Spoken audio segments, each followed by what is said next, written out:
नमस्कार दोस्तों, स्वागत है आप सभी का स्टडी विद ज्ञान प्रकाश में। आज के वीडियो में हम लोग करेंगे डिस्कस खंड शिक्षा अधिकारी के मॉडल पेपर नंबर 90 को। अब तक 89 मॉडल पेपर कंप्लीट हो चुके हैं, जिसके लिए एक अलग से प्लेलिस्ट बना दी गई है और प्लेलिस्ट की जो वेब एड्रेस है वो आपको वीडियो के डिस्क्रिप्शन में दे दिया गया है। सोशल मीडिया पर अगर आप हमसे कनेक्ट करना चाहते हैं तो आप हमें फेसबुक, ट्विटर, इंस्टाग्राम आदि पर स्टडी विद ज्ञान प्रकाश लिखकर सर्च कर सकते हैं। अगर आपके पास कोई पर्सनल क्वेरी है तो आप हमें studyvidgyan@outlook.com पर ईमेल भी कर सकते हैं। क्वेश्चन नंबर 1 से करेंगे स्टार्ट। वर्ष 2019 की जीआई टैग प्राप्त करने वाली रोबस्टा कॉफ़ी किस जगह पर उगाई जाती है? Most important MCQs. जैसा कि आप जानते हैं कि वाणिज्य मंत्रालय के उद्योग एवं आंतरिक संवर्धन विभाग ने जो जानकारी दी है उसके मुताबिक भारत की 5 कॉफ़ी की प्रजातियां हैं जिनको जीआई टैग दिया जा गया है। तो ये 5 प्रजातियां क्या हैं, इसके बारे में भी बात करेंगे। सबसे पहले आप ये जान लीजिए कि रोबस्टा कॉफ़ी जिसको जीआई टैग मिला है वर्ष 2019 में, ये वायनाड केरल में उगाई जाती है। ये तस्वीर आप देखिए, ये कॉफ़ी की जो फसल होती है उसकी तस्वीर है। अब एक बात और भी ध्यान रखिएगा कि जो 5 प्रजातियां हैं उसके नाम मैं आपको बताने वाला हूँ।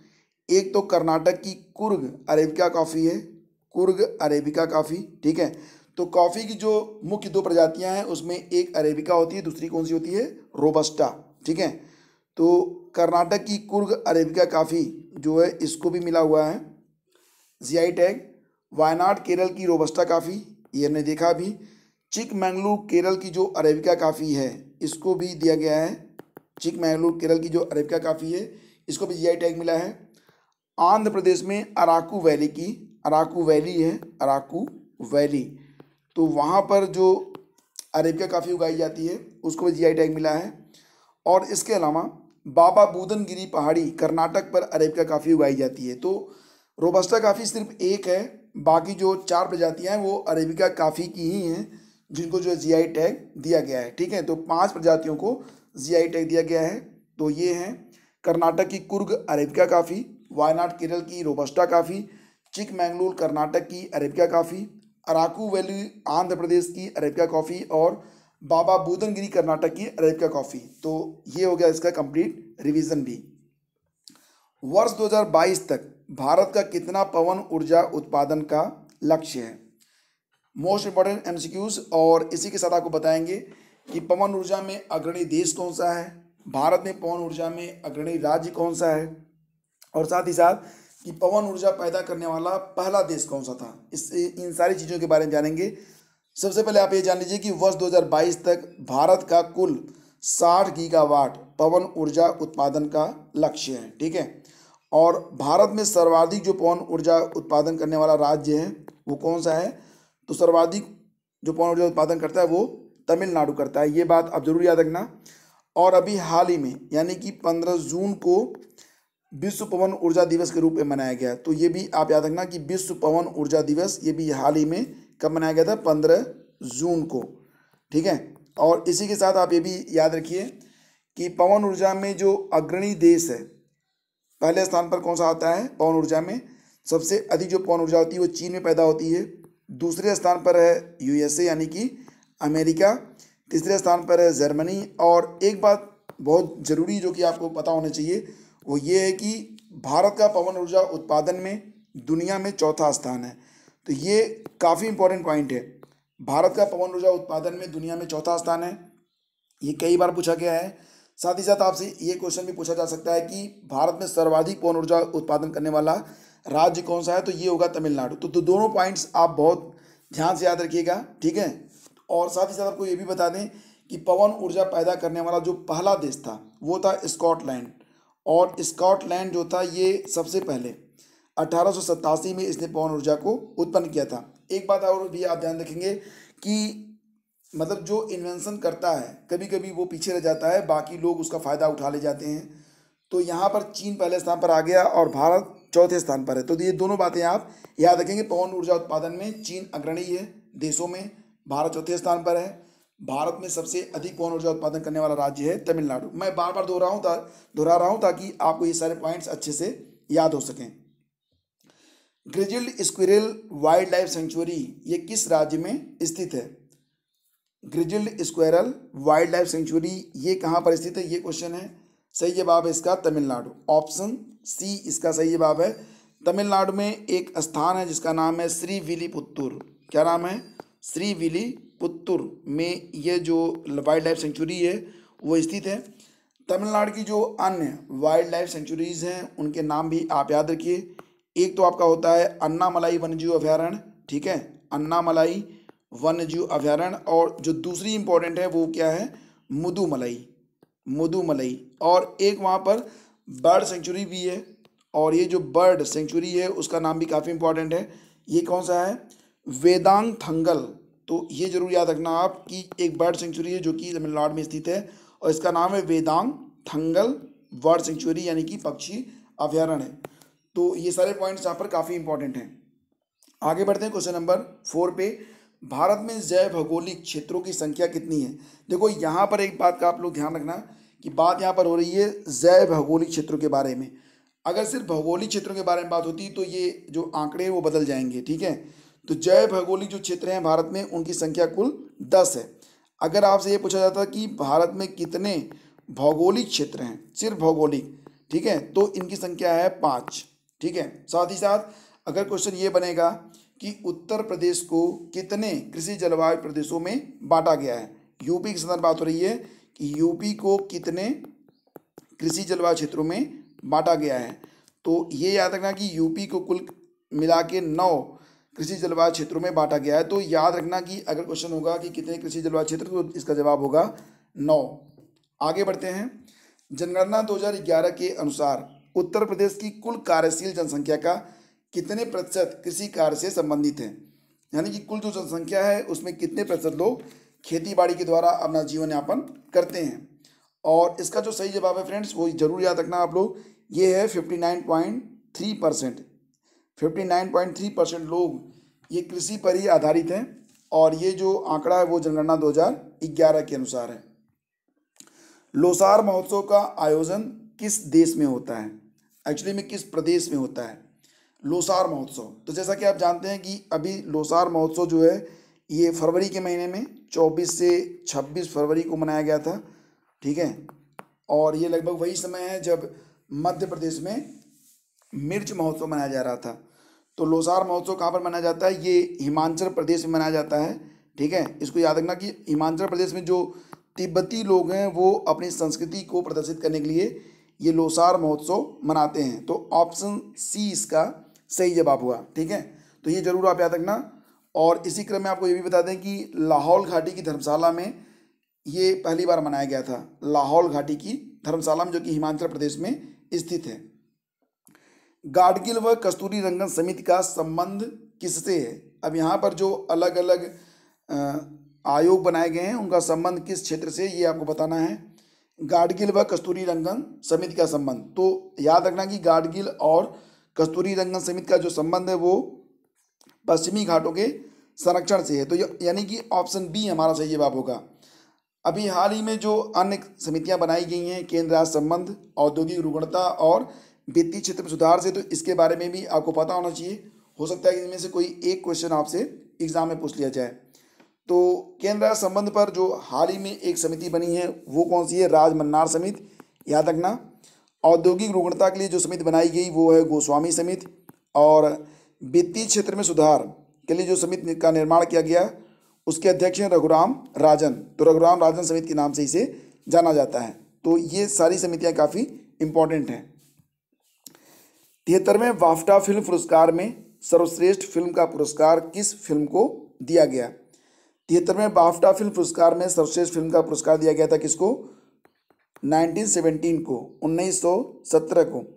बाफ्टा का क्या मतलब होता है? BAFTA। तो नाम से ये स्पष्ट है, British academy of film and television arts, British academy of film and television art.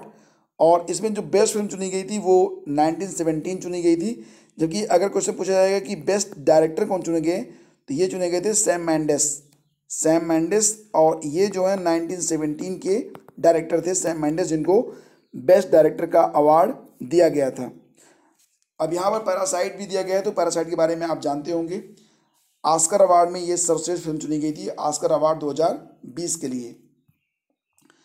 Question number 9 पे आते हैं। निसर्ग चक्रवात पर विचार करें और उसके बाद हम आगे बढ़ते हैं। तो देखिए यहाँ पर पहला पॉइंट होगा कि जून 1891 के बाद महाराष्ट्र से टकराने वाला सबसे शक्तिशाली उष्णकटिबंधीय चक्रवात था। ये रिवीजन का क्वेश्चन है जिसे हमने पिछले प्रैक्टिस सेट से लिया है ताकि ये बातें आपको बिल्कुल पता रहें। तो पहला कथन यहाँ पर सही है। निसर्ग नाम किसके द्वारा दिया गया था? निसर्ग नाम दिया था बांग्लादेश ने। दूसरा विकल्प भी सही है। और यह 3 जून को महाराष्ट्र में भारत के पश्चिमी तट से टकराया था। तो तीसरा विकल्प भी सही है, यानी कि ऑप्शन डी हमारा आंसर होगा। क्वेश्चन नंबर 10 पे आते हैं। रेस्टोरेंट ऑन व्हील्स सेवा किस रेलवे स्टेशन पर फरवरी 2020 में शुरू की गई थी? रेस्टोरेंट ऑन व्हील्स तो दो मेमू कोच थे। ये मेमू कोच जिनको जोड़कर ये रेस्टोरेंट बनाया गया है, नाम इसको दिया गया है रेस्टोरेंट ऑन व्हील्स। और ये शुरू हुआ है आसनसोल रेलवे स्टेशन पर, जो कि वेस्ट बंगाल में स्थित है। देश का पहला सिंगल प्लास्टिक यूज से मुक्त एयरपोर्ट बन गया है। ये क्वेश्चन भी काफ़ी इंपॉर्टेंट है। तो देश का जो पहला सिंगल प्लास्टिक यूज से मुक्त एयरपोर्ट है वो है IGI Indira Gandhi international airport, नई दिल्ली में स्थित है। डेमोक्रेसी इंडेक्स 2019 में भारत की रैंक क्या है? मोस्ट इंपॉर्टेंट प्रश्न, डेमोक्रेसी इंडेक्स 2019 में भारत की रैंक क्या है? तो फ्रेंड्स इसका सही जवाब होगा 51।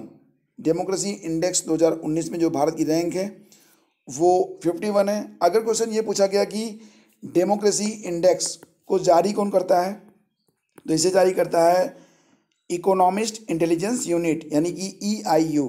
और इस डेमोक्रेसी इंडेक्स में अगर हम बात करें पाकिस्तान की, तो पाकिस्तान है 108वें नंबर पर। और हमारा जो पड़ोसी है चीन, ये है 153वें स्थान पर, यानी कि बहुत ही नीचे है, वहाँ पर डेमोक्रेसी बिल्कुल भी नहीं है। और कुल देश जो शामिल किए गए थे इस इंडेक्स को बनाने के लिए, उनकी संख्या थी 165। तो आप देख रहे होंगे कि चाइना काफ़ी नीचे है और भारत जो है वो जो है 51वें स्थान पर है। ये जो इंडेक्स है 2019 के सापेक्ष जारी किया गया है। किस राज्य ने खेल को उद्योग का दर्जा दिया है?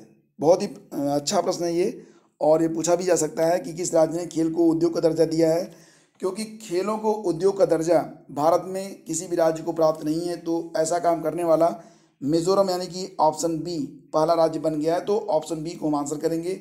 मिजोरम ने खेल को उद्योग का दर्जा दिया है और अभी हाल ही में 22 मई को मंत्रिमंडल ने यह निर्णय लिया है। मिजोरम के जो मुख्यमंत्री हैं उनका नाम आपको पता होना चाहिए। नाम क्या है? जोरामथांगा। जोरामथांगा ये कौन है? ये मिजोरम के मुख्यमंत्री हैं। जबकि जो राज्यपाल हैं गवर्नर, उनका नाम क्या है? PS श्रीधरन पिल्लई। PS श्रीधरन पिल्लई। तो नाम भी आपको पता होना चाहिए, श्रीधरन पिल्लई। ये कौन है? ये गवर्नर है कहाँ के? मिजोरम के। सिपरी की रिपोर्ट 2020 के अनुसार भारत दुनिया का सबसे बड़ा हथियार आयातक देश बन गया है। तो किस नंबर पे? दुनिया का सबसे बड़ा जो हथियार आयातक देश हैं उसमें भारत किस स्थान पर है, ये क्वेश्चन है यहाँ पर। तो सिपरी की रिपोर्ट के अनुसार भारत दुनिया का दूसरा जो है सबसे बड़ा हथियार आयातक देश बन गया है। पहले स्थान पर जो देश है उसका नाम है सऊदी अरब। सऊदी अरब सबसे अधिक हथियार को आयात करता है। दूसरे स्थान पर भारत है। तीसरा स्थान जो मिला है वो किसको मिला है? तो तीसरे स्थान पर जो देश है वो है जर्मनी सबसे अधिक। उसके बाद चौथे स्थान पर आता है कौन सा देश? तो यहाँ पर आप देख सकते हैं कि सॉरी फ्रेंड्स थोड़ा सा गलत हो गया। पहले स्थान पर सऊदी अरब है, दूसरे स्थान पर भारत, तीसरे स्थान पर मिस्र है, ठीक है। चौथे स्थान पर है ऑस्ट्रेलिया और पाँचवें स्थान पर आता है चाइना। मैं थोड़ा सा मतलब बोलते बोलते हो जाता है कभी कभी, तो मैं दोबारा से बता देता हूँ कि दुनिया के जो 5 सबसे बड़े शस्त्र आयातक देश हैं उसमें पहले स्थान पर सऊदी अरब है, दूसरे स्थान पर है भारत, तीसरे स्थान पर है मिस्र, चौथे स्थान पर है ऑस्ट्रेलिया और पाँचवें स्थान पर चीन है। सऊदी, भारत, मिस्र, ऑस्ट्रेलिया और चीन। तो चीन 5वें स्थान पर है, भारत दूसरे स्थान पर है सब शस्त्र आयातक राष्ट्रों की सूची में। और सबसे अधिक शस्त्र निर्यातक जो देश है, मतलब सबसे अधिक शस्त्रों का निर्यात करने वाला जो देश है, एक्सपोर्ट करने वाला, वो है USA। सिपरी क्या है? सिपरी का फुल फॉर्म होता है Stockholm International Peace Research Institute. ये स्वीडन स्थित थिंक टैंक है एक जो ये रिपोर्ट जारी करता है। ठीक है, तो इतनी बातें हमको पता चलती हैं इस क्वेश्चन से। अब आगे बढ़ते हैं। गंभीर मुद्रा संकट से जूझ रहे किस देश ने अपनी नई मुद्रा तोमान की घोषणा की है? तोमान, तो फ्रेंड्स तोमान की घोषणा करने वाला जो देश है वो है, कौन सा देश है? ईरान। ईरान ने अपने देश की मुद्रा जो कि रियाल थी, रियाल को बदल दिया है। अब वहाँ पर तोमान चलाया जाएगा। तो जो एक तोमान होगा वो कितने रियाल के बराबर होगा? तो एक तोमान जो होगा वो 10,000 रियाल के बराबर होगा। ऐसा क्यों किया गया? क्योंकि जैसा कि आप जानते हैं कि ईरान और अमेरिका में तनाव के बाद अंतर्राष्ट्रीय बाजार में डॉलर और रियाल के बीच जो एक्सचेंज रेट था वो बहुत अधिक हो गया था। मैं आपको बता दूं कि ये जो रेट था वो अगर आप 40,000 रियाल लेकर जाते थे तो वहाँ पर $1 आपको मिलता था। $1 बराबर 40,000 रियाल, जबकि खुले बाजार में तो ये कीमत और भी गिर जाती थी। लगभग 1,56,000 रियाल देने पर, 1,56,000 जब आप रियाल देते थे तब वो $1 के बराबर होता था। तो आप समझ सकते हैं कि ऐसी स्थिति में क्या किया गया कि ये जो 4 जीरोज़ हैं इनको हटा दिया गया और ईरान ने अपने देश की नई मुद्रा तोमान को लॉन्च किया है और इसके लिए भी हाल ही में वहाँ की संसद ने मंजूरी भी प्रदान कर दी है। तो फ्रेंड्स मैं दोबारा से आता हूँ क्वेश्चन नंबर 14 पे और एक बार इसको दोबारा से देखते हैं। सिप्री की रिपोर्ट 2020 के अनुसार भारत दुनिया का दूसरा सबसे बड़ा हथियार आयातक देश बन गया है। पहले स्थान पर सऊदी अरब है, दूसरे स्थान पर भारत, तीसरे स्थान पर मिस्र, चौथे स्थान पर ऑस्ट्रेलिया और पांचवें स्थान पर चीन है। सबसे अधिक शस्त्रों का निर्यात करने वाला जो देश है वो है अमेरिका। अब एक क्वेश्चन मैं आप लोगों को देता हूं, बताइए कि विश्व आर्द्र भूमि दिवस 2020 की थीम क्या है? तो अभी हाल ही में तो नहीं, 2-3 महीने पहले मनाया गया था। फरवरी के महीने में 2 फरवरी को मनाया जाता है विश्व आर्द्र भूमि दिवस। तो अभी हाल ही में यानी कि 2 फरवरी 2020 को विश्व आर्द्र भूमि दिवस के रूप में मनाया गया। आपको बताना है कि 2020 की थीम क्या रखी गई थी। ठीक है, तो विकल्प यहाँ पर आपको दिए गए हैं, इनमें से पढ़िए और नीचे कमेंट करिए। और अगर आप विश्व आर्द्र भूमि दिवस के बारे में डीप में जानते हैं तो आप पूरी बात लिखिएगा। देखिए जितनी बात आप लिखेंगे, जितना अधिक आप लिखेंगे उतने ही अच्छे से आपको भी याद होगा और बाकी के लोगों की भी हेल्प होती रहेगी। तो ये सेशन यहीं पे समाप्त होता है। उम्मीद करता हूँ ये आप लोगों के लिए काफ़ी हेल्पफुल रहा होगा। वीडियो अगर पसंद आया तो इसे लाइक और शेयर आप लोग जरूर किया करें और चैनल पर पहली बार अगर आप आए हैं तो आपका बहुत बहुत स्वागत है और आपको निवेदन किया जाता है कि चैनल को सब्सक्राइब करें, बेल आइकन को आप प्रेस कर लें ताकि हर वीडियो का नोटिफिकेशन भी आपको मिलता रहे। Thank you so much, have a great day, जय हिंद।